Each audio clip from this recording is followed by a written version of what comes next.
Igreja é essencial, de Colin Hansen e Jonathan Leeman. Capítulo 2.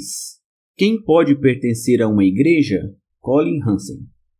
Quando eu era criança, minha família costumava ir à igreja, mas não toda semana. Não era uma parte especialmente importante de nossas vidas. Eu imaginava que toda vez que aparecíamos, todo mundo estava nos julgando, se perguntando por que não fomos nas semanas anteriores. Talvez estivessem, provavelmente não. A maioria dos outros também não ia toda semana.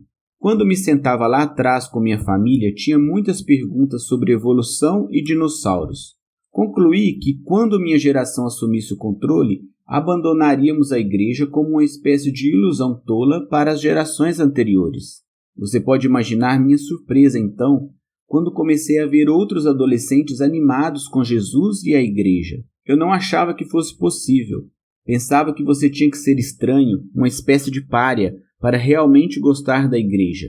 No entanto, esses adolescentes pareciam felizes, e eu não estava. Diferente de mim, eles pareciam ter propósito e esperança. Eu estava disposto, pelo menos, a participar de um retiro da igreja com eles. Mesmo assim, era difícil compreender. O que poderia encher adolescentes de tanta alegria? Um dia, no retiro, o motivo ficou claro. A não ser pela fé em Jesus, estamos condenados em nossos pecados, separados de Deus. Mas por meio da morte sacrificial de Jesus na cruz, podemos receber perdão por nossos pecados quando nos arrependemos ou nos afastamos deles. Porque Jesus ressuscitou dos mortos, podemos desfrutar de paz e comunhão para sempre com o Deus que é 3 em 1, Pai, Filho e Espírito Santo.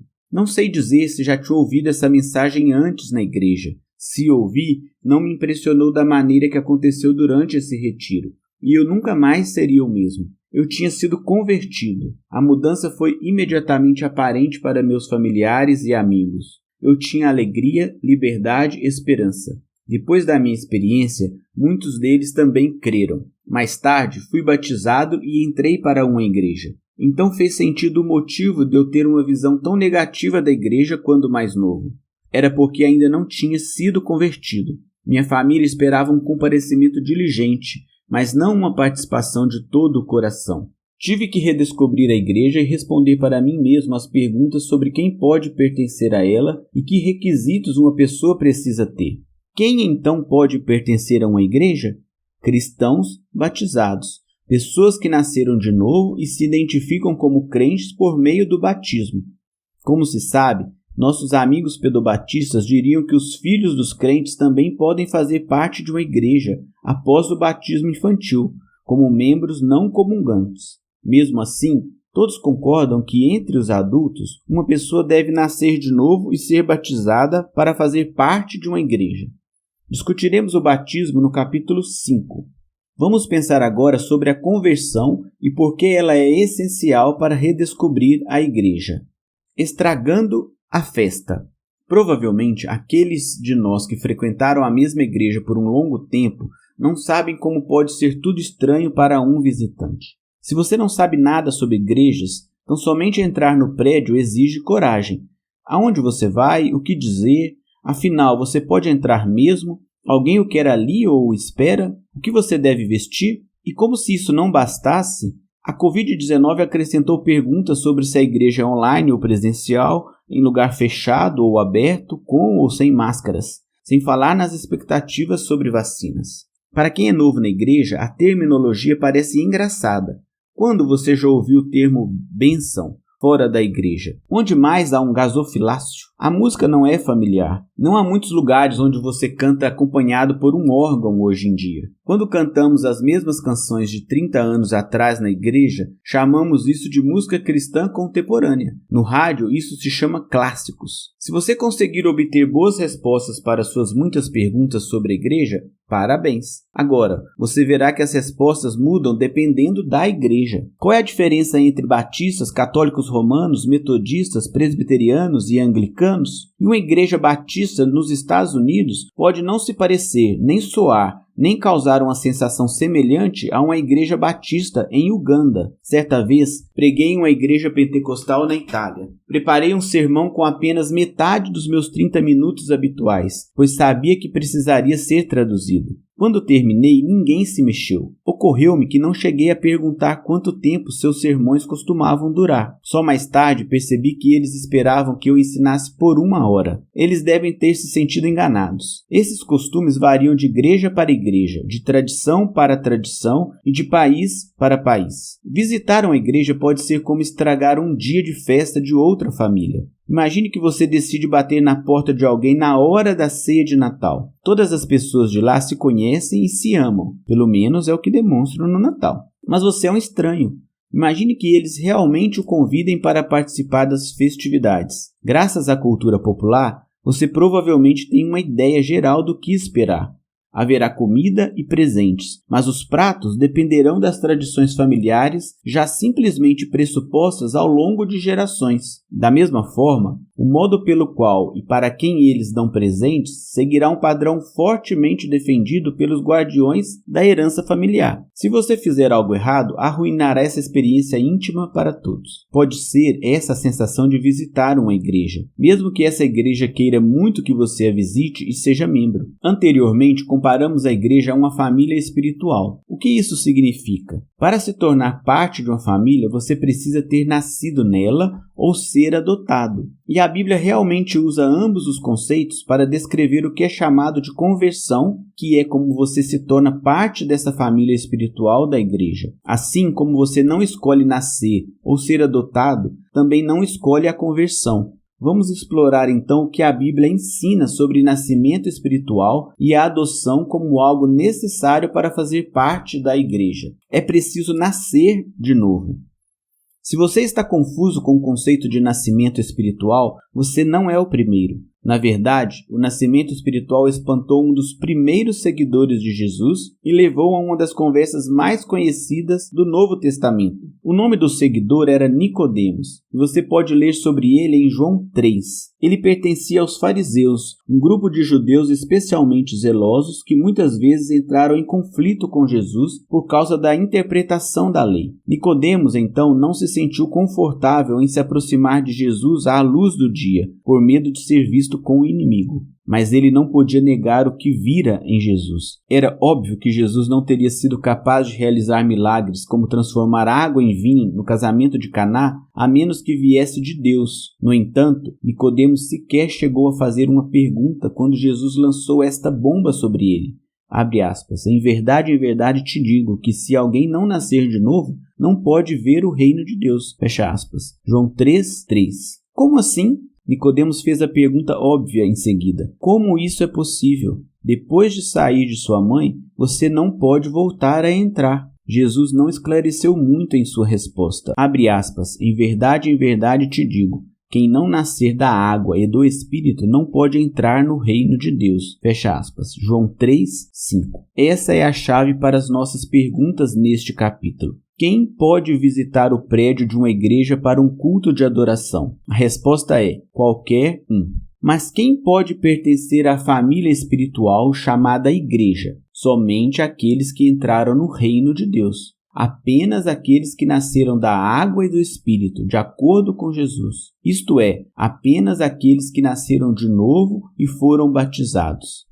Como isso acontece? Jesus explicou ao confuso Nicodemos, abre aspas, porque Deus amou ao mundo de tal maneira que deu o seu Filho unigênito para que todo o que nele crê não pereça, mas tenha a vida eterna. Fecha aspas. João 3:16. Nicodemos esperava que só fosse possível entrar no reino de Deus observando a lei de Deus e suas extensas estipulações sobre trabalho e descanso, comida pura e impura, e os vários sacrifícios de animais. Jesus resumiu a lei de uma forma revolucionária e simples. Creia em mim e eu darei a minha vida por você. Jesus prossegue explicando que sua eventual morte na cruz, que parecia ser sua derrota, era na verdade o plano de Deus para satisfazer a justiça e perdoar o pecado. E ele provou isso em sua ressurreição dos mortos. Todos os que depositaram sua fé em Jesus irão segui-lo após a morte para o céu. Quando este mundo acabar, seus corpos ressuscitarão e eles desfrutarão da eternidade conforme Jesus governa no reino de Deus. Todos os que creem em Jesus serão salvos do julgamento de Deus sobre o pecado, mas aqueles que o negam sofrerão um castigo eterno pela sua desobediência. João 3:36. Mais tarde, o apóstolo Paulo diz desta forma, abre aspas, se com a tua boca confessares Jesus como Senhor e em teu coração credes que Deus o ressuscitou dentre os mortos, serás salvo. Fecha aspas. Romanos 10:9. Na primeira vez que nascemos, herdamos o pecado de nossos pais, que vem desde a rebelião original de Adão e Eva em Gênesis 3. É por isso que devemos nascer de novo, para não morrermos sem esperança. Precisamos ser salvos das consequências do pecado, que são a morte eterna e a separação de Deus, nosso Criador. Mas assim como não pedimos para nascer da primeira vez, somente nosso Criador pode nos fazer nascer de novo. Abre aspas, bendito Deus Pai de nosso Senhor Jesus Cristo, que segundo a sua muita misericórdia, nos regenerou para uma viva esperança, mediante a ressurreição de Jesus Cristo dentre os mortos. Fecha aspas. 1 Pedro 1:3. Portanto, a fé para crer em Jesus é um dom de Deus, Efésios 2:8, e é um dom que Deus tem o prazer de dar a quem o pede. Ele vem para todos os que se arrependem ou abandonam seus pecados e depositam toda a sua fé em nada e em ninguém senão Jesus Cristo. Quando os apóstolos viram esse dom de arrependimento concedido aos gentios e não apenas aos judeus, eles glorificaram a Deus. Atos 11:18. Seguir a Deus significa abandonar todos os outros. Quando nascemos de novo, pertencemos inteiramente a Ele. Redescobrir a igreja é perceber ou lembrar por que, antes de mais nada, nos reunimos. Nós nos reunimos para adorar a Deus, Pai, Filho e Espírito Santo, que nos salvou do pecado e da morte. É isso que cantamos, é isso que ensinamos, é isso que observamos no batismo e na ceia do Senhor. Sem conversão, sem nascer de novo, não há igreja para redescobrir. Se Jesus não morreu por nossos pecados, nem ressuscitou no terceiro dia, não há mais esperança a ser encontrada dentro da igreja do que fora dela. Adotados como filhos e filhas. Uma vez, anos atrás, eu estava conversando com algumas pessoas queridas sobre a igreja. Eles sabiam que eu havia passado por uma poderosa experiência de conversão aos 15 anos. Quando nasci de novo, tudo mudou. Eu conheci Deus na Bíblia e em oração. Eu gostava de cantar para Ele e sobre Ele. Queria que todos os meus amigos soubessem como poderiam nascer de novo. Mesmo assim, alguns desses queridos não entenderam por mais que tentassem. Eles queriam se relacionar comigo, por isso me diziam quando iam à igreja. Eu sabia que a igreja não significava nada para eles, que apenas queriam me agradar. Então, lhes disse que parassem de ir à igreja. Enfim, uma ideia de que eles gostaram. Eles encontraram outras maneiras de passar as manhãs de domingo. Eu só queria que entendessem que não há valor intrínseco em frequentar a igreja se você não se dá o trabalho de crer no que está cantando, ouvindo ou dizendo. Não tenho certeza se sempre recomendaria o pare de ir à igreja como uma estratégia evangelística, mas nesse caso foi necessário, porque esses queridos frequentavam a igreja que não ensinava claramente sobre a conversão. Por fim, eles conheceram outro pastor, que os convidou a crer em Jesus e nascer de novo. Eles começaram a frequentar sua igreja onde foram batizados. E agora pertence a essa família espiritual há quase 20 anos. A conversão pode acontecer dentro ou fora da igreja. Pode ser uma experiência solitária ou compartilhada com amigos e colegas, mas sempre deve resultar em fazer parte de uma igreja. Quando a Bíblia descreve nossa conversão como adoção, vemos essa dimensão comunitária.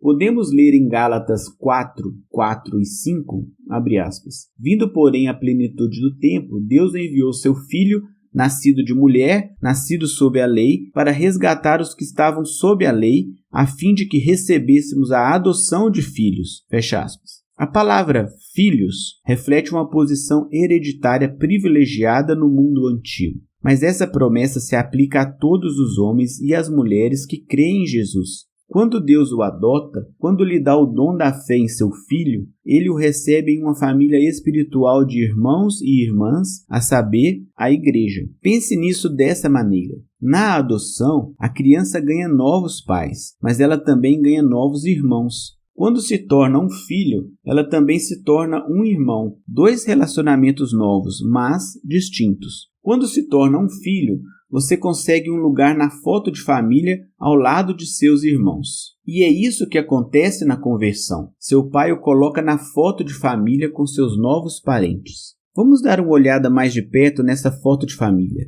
Deus é o Pai que nos predestinou para a adoção. Efésios 1:5. Antes do início dos tempos, ele reuniu essa família em todas as eras e de todos os lugares. Deus é o Filho, nosso irmão mais velho enviado pelo Pai para nos resgatar da escravidão ao pecado e à morte para que pudéssemos nos juntar à família. Romanos 8:15, Gálatas 4:4. Deus é o Espírito que testifica com o nosso espírito que somos filhos de Deus. Romanos 8:16. Portanto, na adoção, a foto de família é uma foto em movimento. 3 pessoas, Pai, Filho e Espírito Santo, trabalham juntas em perfeita harmonia em nosso favor. E onde estamos na foto? Como filhos e filhas, somos herdeiros com Cristo. Romanos 8:17, Gálatas 4:7. Isso significa que compartilhamos sua herança. Efésios 1:11 e 14.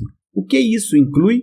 O apóstolo Paulo nos diz em Colossenses 1:16 que, abre aspas, tudo foi criado por meio dele e para ele, fecha aspas. Sua tia-avó pode ter sido generosa, mas não dá para superar essa herança. As famílias nem sempre se dão bem, mas seus vínculos como membros da família os ajudam a perseverar em meio ao conflito. O sangue compartilhado prevalece. Isso também é verdade com a igreja. Por termos sido reconciliados com Deus por meio do arrependimento e da fé, também somos reconciliados uns com os outros. O sangue de Cristo prevaleceu na igreja primitiva sobre as divisões entre gentios e judeus. Essa divisão faz com que os problemas nas igrejas hoje pareçam simples em comparação. Mas veja o milagre operado pela conversão quando judeus e gentios creem no evangelho juntos. Abre aspas. Assim, já não sois estrangeiros e peregrinos, mas concidadão dos santos, e sois da família de Deus, edificados sobre o fundamento dos apóstolos e profetas, sendo ele mesmo, Cristo Jesus, a pedra angular, no qual todo o edifício, bem ajustado, cresce para santuário dedicado ao Senhor, no qual também vós juntamente estáis sendo edificados para a habitação de Deus no Espírito. Fecha aspas. Efésios 2:19-22. Quando uma igreja se deleita em conjunto com a alegria da conversão, os crentes ganham outra perspectiva sobre o que ainda os divide. O santo templo de Deus não é derrubado assim tão facilmente.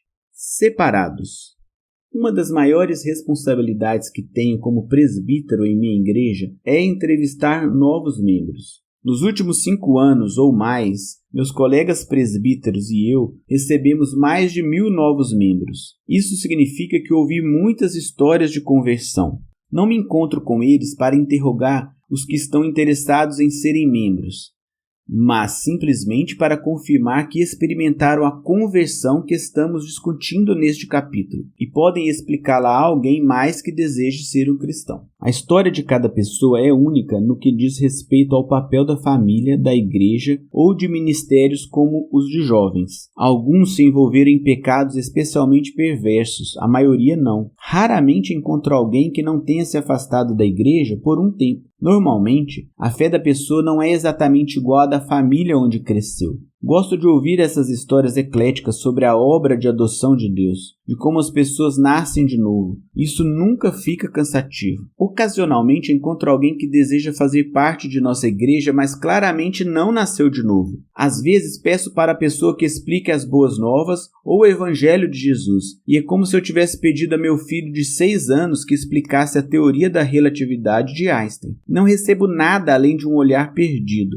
Mais frequentemente ouço uma história sobre igreja, moralidade e provações, mas nada especificamente sobre o pecado e a graça salvadora de Jesus. Nenhuma mudança da morte para a vida, do julgamento para a ressurreição. Onde eu moro é bastante comum que as igrejas incluam muitos membros que não foram convertidos. Poucos parecem pelo menos entender porque isso é um problema. Mas a Bíblia apresenta a conversão como uma transformação que separa o povo de Deus do mundo. E é uma experiência que altera a eternidade. Isso é o que os escritores do Antigo Testamento às vezes chamam de nova aliança. Falando em nome de Deus, o profeta Jeremias prometeu a Israel, abre aspas, na mente lhes imprimirei as minhas leis, também no coração las inscreverei. Eu serei o seu Deus e eles serão o meu povo, fecha aspas. Jeremias 31, 33. Escrevendo um pouco mais tarde, falando por Deus, o profeta Ezequiel antecipou o que Jesus diria a Nicodemos. Abre aspas, dar-vos-ei coração novo e porei dentro de vós espírito novo.